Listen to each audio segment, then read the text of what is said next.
Vaccine hesitancy is not defeated by statistics alone. It is transformed through trust, clarity, and human connection.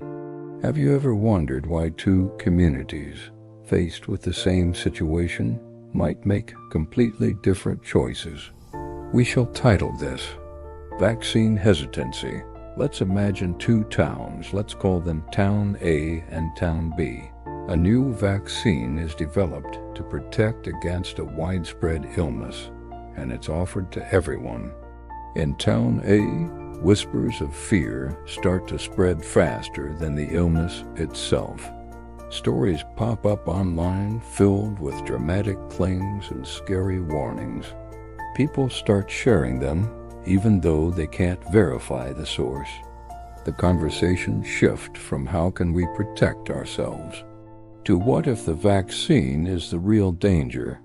Trust in their local doctors and scientists begins to erode, replaced by a growing sense of suspicion. As a result, very few people in Town A choose to get vaccinated.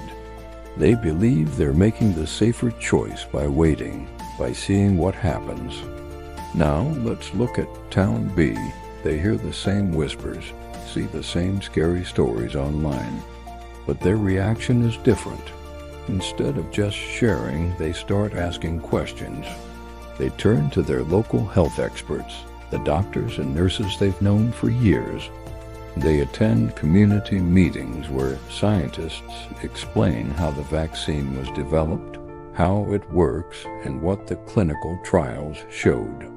They talk to each other, not just online, but face-to-face, sharing their concerns and their hopes. They look at the data, which clearly shows that the risks from the illness are far greater than any risks from the vaccine. In Town B, the conversation is about protecting each other. It's about making sure their kids can go to school safely, that their grandparents are protected, and that their local businesses can stay open. They understand that vaccination isn't just a personal choice, it's a community decision. It's about building a wall of protection together. So they line up, they roll up their sleeves, and they get vaccinated. What happens next? In Town A, the illness continues to spread. Hospitals become overwhelmed, people get seriously sick, and life remains disrupted. The fear they held on to didn't protect them. It actually left them more vulnerable. In Town B, however, life starts to return to normal. Cases of the illness drop dramatically.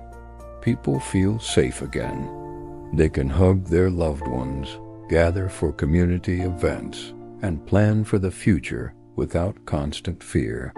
This story of two towns isn't just a hypothetical. We see versions of it play out all the time. It shows us that in a health crisis, fear and misinformation can be just as dangerous as the illness itself. But it also shows us the power of trust, evidence, and community. Vaccine hesitancy is not solved by shame. It is solved by education, by listening, by transparency, by building trust. When we choose to listen to experts, to look at the facts, and to act together for the common good, we are always stronger. The choice isn't just about a single shot. It's about the kind of community we want to live in, one governed by fear, or one guided by knowledge and care for one another. Two communities, same opportunity, different outcomes. The difference? Not science, not access, but choice. In the age of information, choose evidence over rumor, choose protection over panic, choose prevention before regret, choose to protect, to prevent illness and to preserve lives. Remember, I can prevent it. What choice will you make? Thanks for watching, and if you found this helpful, consider subscribing for more discussions like this.